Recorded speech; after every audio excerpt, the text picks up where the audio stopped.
What kind of person targets an 84-year-old woman who can barely walk on her own? That question doesn't have an easy answer. And that's exactly what makes this case so deeply disturbing. Because when investigators first arrived at the quiet home in Catalina Foothills, just outside Tucson, Arizona, they weren't looking at a typical crime scene. They were staring at something far more calculated, far more personal, and far more terrifying than anyone had anticipated. The most chilling crimes are never the loud ones. They're the quiet ones. The ones where someone disappears without a sound, without a struggle echoing into the night, without a single witness left behind to tell the story. This was one of those crimes. And the silence it left behind was absolutely suffocating. When forensic teams swept the front porch under specialized ultraviolet lighting, they found it almost immediately. A dark stain spreading across the cold concrete. Human blood. And when the lab results came back, they confirmed the worst. It was a perfect match to Nancy Guthrie.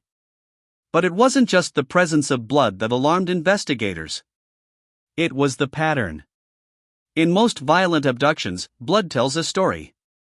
It creates a trail, scattered droplets stretching from the point of struggle, across the driveway, toward a waiting vehicle. It's a path investigators know how to follow. But this scene broke every rule. The blood pooled heavily near the doorway and then, without warning, it stopped. No drag marks. No scattered droplets leading away. No trail of movement beyond that single spot. The trail ended right there on the porch. Abruptly. Unnaturally. Blood spatter analysts leaned in and uncovered something chilling. The bleeding didn't continue because she was no longer on the ground. At that exact spot, the attacker didn't drag her. They lifted her. An 84-year-old woman, completely off her feet, carried into the darkness. The strength required wasn't ordinary. The precision wasn't accidental. This wasn't a crime of opportunity. It was a calculated operation. On February 14, the lab made a breakthrough. Hidden within the evidence collected from the scene, they uncovered a second biological signature. Foreign DNA, believed to belong to the attacker. For one brief moment, hope surged through the investigative team. But that hope collapsed just as quickly as it came. The forensic experts delivered a harsh reality. The sample was degraded, fragmented, and contaminated. What they had wasn't a single clean genetic profile. It was a tangled mixture, interwoven with the victim's DNA and traces from anyone who had ever stepped inside that home. Visitors, workers, innocent contacts. The data was too chaotic for standard databases to process. There was only one way forward, and it wasn't fast. Investigators would have to turn to advanced genetic genealogy. Specialists would spend hundreds of hours untangling microscopic threads, separating generations of DNA just to build a possible family tree of the unknown suspect. And while scientists worked in silence, the clock was already ticking. Nancy Guthrie depended on a strict daily routine of heart and blood pressure medication just to survive. Every hour without it was another hour closer to irreversible collapse. This wasn't just a forensic race. It was a biological countdown. When violence happens inside a home, investigators don't start with strangers. They start with the people closest to the victim. Statistically, that's where the truth is most often found. So the spotlight turned inward. Investigators in Pima County began closely examining the Guthrie family, focusing in particular on Tom Sione, the last known person to see Nancy alive.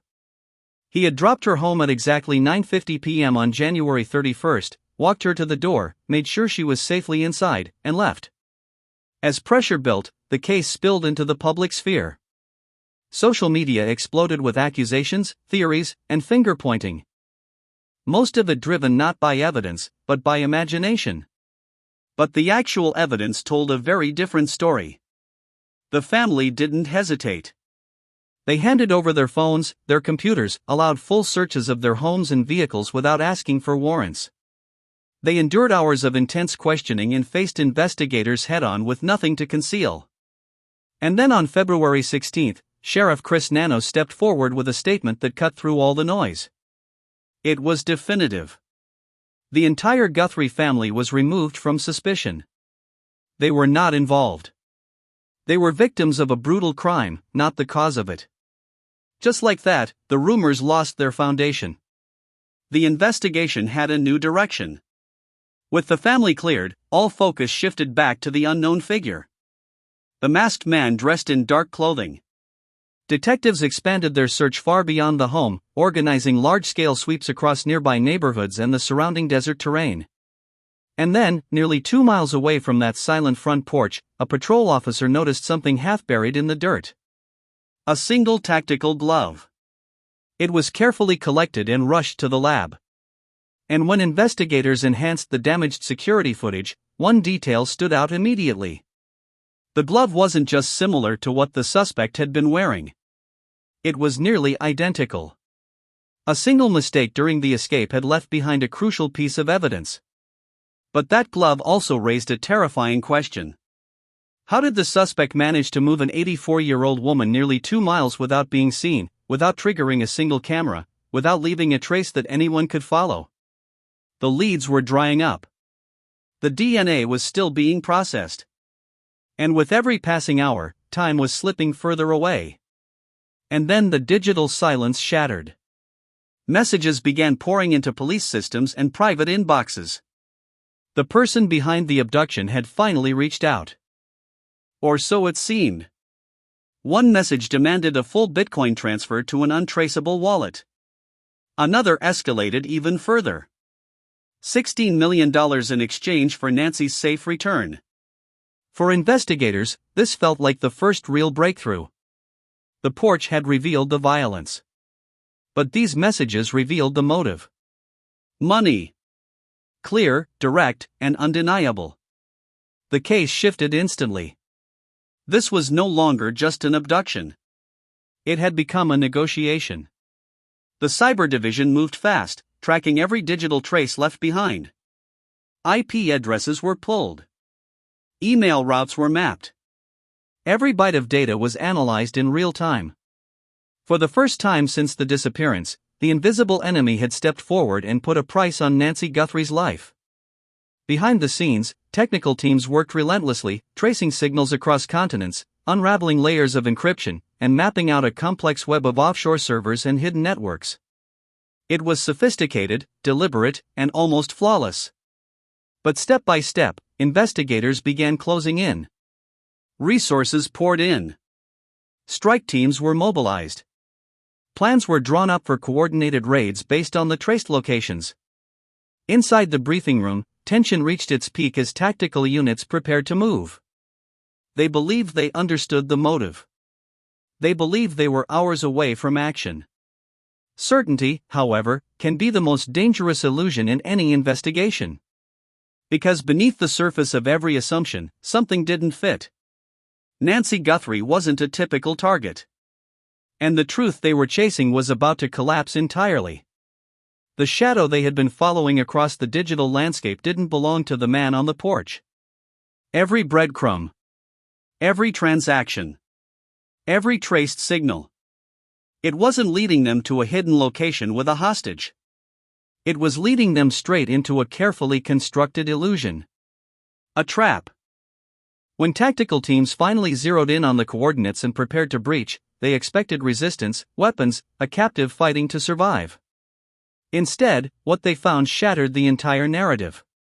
The Department of Justice moved swiftly. An indictment was unsealed, but not for the kidnapper. The arrest was made in California, and the suspect had no connection to the abduction whatsoever. Every ransom demand, every threatening message, every promise of release. It was all fake. The people behind those emails weren't kidnappers. They were opportunists.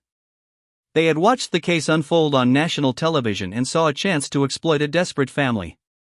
They had no victim, no leverage, no involvement. Just calculated deception built on someone else's nightmare. And the most chilling part? The real attacker had never made contact. Not once. No demands. No messages. No mistakes. The entire ransom storyline was nothing more than a distraction, one that drained critical time and critical resources. the investigation was forced to reset completely. If money was never the motive, then the question becomes far more terrifying. Why her? A leading forensic expert stepped in to analyze what the physical scene couldn't say out loud. And what she found shifted the entire narrative. This wasn't random. It wasn't a failed robbery. Every detail, from the precise entry to the deliberate act of carrying the victim away, pointed to something personal. Something targeted. The theory was chilling. Nancy Guthrie wasn't chosen for who she was. She was chosen for who she represented. The abduction may have been a targeted act of retaliation, not against her directly, but against someone deeply connected to her. Suddenly, the contradictions made sense. The untouched valuables. The ignored electronics. The disconnected camera. None of it mattered because financial gain was never part of the plan. This wasn't just a crime. It was a message. A deliberate act designed to tear through a family, to leave behind fear, confusion, and unbearable uncertainty. And that changes everything. Because someone seeking money needs the victim alive. But someone seeking revenge only needs the suffering to last. Inside the laboratory, analysts faced a challenge unlike anything routine. Separating the chaos of everyday biological traces from the single critical signature left behind by the intruder. A home is not a sterile environment. It is layered with invisible evidence. Family members, visitors, delivery drivers, all leaving behind microscopic fragments of themselves. Somewhere within that noise was the DNA of the man captured on the broken camera feed. Finding it required absolute precision. One mistake, one misread sequence, and an innocent life could be destroyed while the real suspect walked free. Back at the precinct, detectives could do nothing but wait. Hours turned into days. Whiteboards stayed empty. Phones stayed silent. Every sunset marked another missed dose of the medication Nancy depended on to maintain a fragile heart rhythm. Another step closer to irreversible collapse. The investigation was split between two worlds moving at completely different speeds. Rapid tactical deployments on one side. Slow, methodical genetic analysis on the other. And above it all, the attacker remained completely silent. No messages. No mistakes. No presence. Even if the science worked, even if a name finally emerged from the genetic puzzle, one question hung in the air heavier than all the rest. Would it already be too late? This case exposed a disturbing truth about investigations in the digital age. Sometimes the greatest threat doesn't come from the criminal. It comes from the chaos surrounding the crime. When someone goes missing, families do what feels natural. They share everything. Medical conditions, last known details, personal vulnerabilities, hoping one small piece of information will trigger a breakthrough. But in today's world, that information doesn't just reach helpful eyes. It reaches the wrong ones too. Opportunistic criminals study it. They weaponize it. They pose as the real perpetrators, crafting messages believable enough to manipulate emotions and redirect attention. And in doing so, they create a dangerous illusion that pulls investigators away from the real trail. That is exactly what happened here. Valuable time was lost chasing false leads across states while the real suspect remained completely untouched, hidden, and undisturbed. This is why silence can be a strategy. Law enforcement often withholds critical details not to limit the public, but to protect the integrity of the investigation. Because only the real perpetrator would know certain facts. And in a world where every piece of information can be turned into a weapon, knowing what not to reveal can be the difference between truth and deception. January 31st began like any other evening. A quiet family dinner. Familiar faces. Routine comfort. Later that night, her son-in-law drove her home, arriving at exactly 9:50 p.m. He walked her to the door, made sure she was safely inside, and left. There were no signs of struggle. No broken windows. No overturned furniture. Her medication sat neatly arranged on the counter, waiting for the morning. The door was locked from the inside. Outside, the security camera continued recording, its small red light glowing faintly against the darkness. And then, without warning, the light vanished. When investigators enhanced the fragmented footage recovered from back-end systems, what they saw sent a chill through everyone in that room. A figure standing on the porch. Male. Roughly 5 feet 9 to 5 feet 10. Dressed entirely in dark clothing. Face completely hidden behind a mask. Strapped tightly to his back, a large hiking backpack. Every movement controlled, intentional, practiced. He didn't hesitate. He didn't search for valuables. He came with a purpose, and he executed it with terrifying precision. No witnesses. No clear path. No trace of where he went after vanishing into the night. The neighborhood slept through all of it, unaware that something irreversible had just taken place a few streets away. And somewhere out there, that masked figure is still moving through the world. Still silent. Still invisible. Carrying the one secret that an entire nation is desperately trying to uncover. One day, the DNA will speak. One day, the genetic trail will lead to a door. And when that door finally opens, the truth will have nowhere left to hide. But until that moment comes, the porch stays silent. The red light stays dark. And somewhere in the shadows, a ghost refuses